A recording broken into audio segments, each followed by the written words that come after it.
Well, he's 2 balls away. Needed 2 chances, but it doesn't look like he's made any mistake on the second chance. No. Enjoy this man while you can. Absolutely, the moment has come. 50. It's a quick kill. 51. Can he end with a century? That would end the championship on a real high note. If anyone could do it, it's this man. Kyren Wilson, 58. of course, had a bye in the first round, had that emotional semi-final against Anthony McGill. But it just started to go 59. wrong for him this afternoon. And wasn't it nice to see Kyren Wilson clapping O'Sullivan on frame and match ball there? What a gentleman, what a sportsman. 66.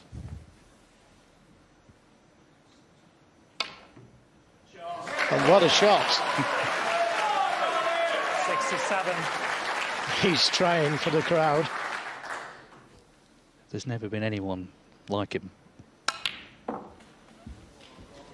Oldest champion since Ray Reardon, 1978, but the way he's playing, he could go 70. on and on and on. The championship with his 13th century.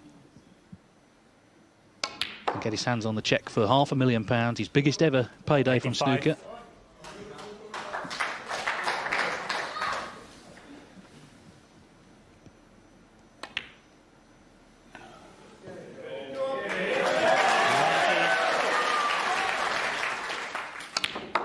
What a showman. Come on, come on. Little kiss. Little 96. kiss. 96 to finish. The unique, the unconventional, the irrepressible, the brilliant Ronnie O'Sullivan stands once again on top of the snooker world. This colossus of the Green Bays has conquered the Crucible for a 6th time. There is an old silver lady who's been waiting for a kiss for 7 years. Would you please raise the trophy? You are the 2020 Betfred World Snooker Champion. Well, it was short and sweet in the end, but it's still a fairy tale ending. The fact this tournament was on at all credit goes to the organisers. And look at that for a picture. The greatest snooker player of all time. You know, when we're all old and grey and looking back on our lives, we can say we were there to see him do it. As Joe said, treasure him while you can, and I'm sure he will be back next year to try and level up Stephen Hendry's magnificent 7. But the night belongs to Ronnie O'Sullivan. Congratulations to him.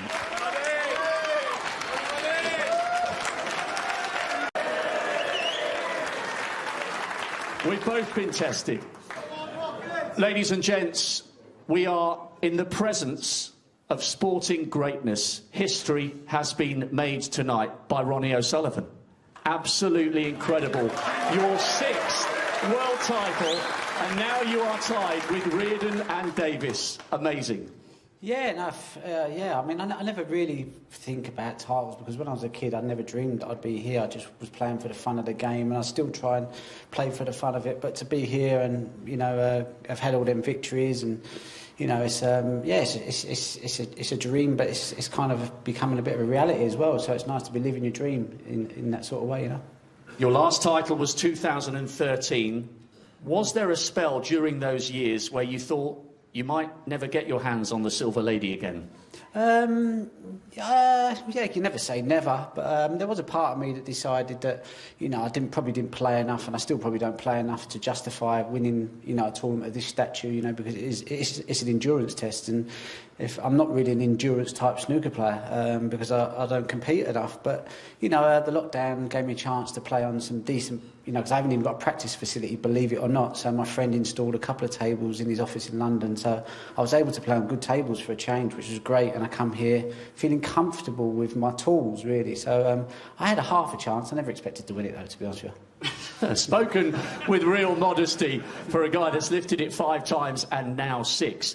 Ronnie, there have been so many great achievements down the years. Your first Triple Crown triumph at the age of 17 in 1993, winning this one after a year off, 1,000 centuries, your 19th Triple Crown title when you won the UK in 2018. Where does this sit in the all-time performances of your career? It's got to be right there near the top, surely. Listen, any world title you win's got to be up there. You know, it's great to be able to win over the 17 days here. You know, you come here, you've got to play a lot of solid shots and be solid in all departments. And you know, even though I might not have felt I'd done that, I must have done, because these guys are too good on tour to give it to you. You know, and I just want to say, you know, as well for Kyron, you know, he's a top player. You know, he's improving all the time, and all that. You know, he fell off the tour. He was always going to get back on the tour. When you got that desire and that hunger and that belief in your ability, yeah, you might have to work in a bar for a bit. You might have to do bits and pieces, but deep down that fire is burning bright enough so you actually get there in the end.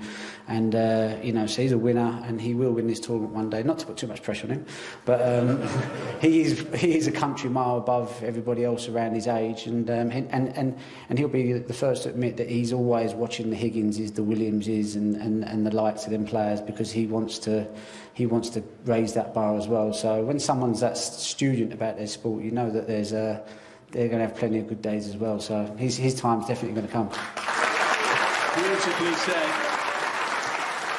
All the pundits down in our studio in London are saying you are now unequivocally the greatest. 37 ranking titles. No one's won more Triple Crowns. Tying Hendry on 7, is it even irrelevant? Are you happy to be with Steve on 6? I'm happy to be on 1. I was happy to get 1 at one stage. You know, 2 was great, and once I hit 4, I went, you know, I can call myself like one of the greats. You know, because all the greats seem to have done it. I look at John Higgins and go, he's a great. You know, so if he's won it 4 times, that's what you got to do to be a great. Probably put Mark Williams in there just about. Well, he's won 3. Yeah, but I'll put it at 4. So anything above 4, you got, you know, you're in that sort of fantastic company, I suppose. But I think, you know, the 30s. The way I look at it is though, like. It's, with the records with Hendry, it's like if I've played more tournaments than him to get there, I think who got there first? I'm not sure, so you'll have to ask someone of the stats. But I'm always, if I've played 1,000 tournaments and he's only made 500 and I'm just about beating his records, then I'd rather have Stephen's CV, do you know what I mean? So you'll have to get your statistic book out for that. But I suppose my thing has been longevity. You know, I go in and out of form. You know, my mind can wander sometimes, but then I just get a little bit of a taste for it and think, come on, let's see if you still got it, and start to, you know, try and have a go again, like I have done this tournament. You know. And just finally, a word for your fans. They have followed you for decades. This is a very difficult time for so many people. Yeah. Once again, they have turned out in great numbers. This has been a journey not just for you, but for everybody who supported you. And it must give you great pride that you've given people something to focus on other than the virus over the last 17 days. Yeah, well, listen, I want to thank my sponsors as well, Affinity. They've been fantastic, you know. Without their support, without 19.com support, you know, I wouldn't be able to put the hours in and sacrifice some of the things I have to sacrifice, because like Kyron says, we all need support. You know, we play snooker, but it's nice to have people around you that are able to support you through that, so you can make it such a comfortable ride. And hopefully Affinity are going to try and create a wonderful app where they can sort me out the perfect cue action, because they're good at doing that stuff. So I've given them a task. I said, come on, create it so as I can, like, you know, get the perfect cue action, because, you know, as snooker players, that's all we want to do. That's all. Listen, when you put in 5 or 6 hours in a day, it's not because you like the sound of the balls hitting the back of the pocket. It's like, can I be hitting it straight enough so as when I come and play under pressure, it stands up? And that's why we put all the hours in, not because, you know, we'd rather be sitting there watching Match of the Day, to be honest, or watching you hanging off of some boat interviewing someone while he's doing the rowing.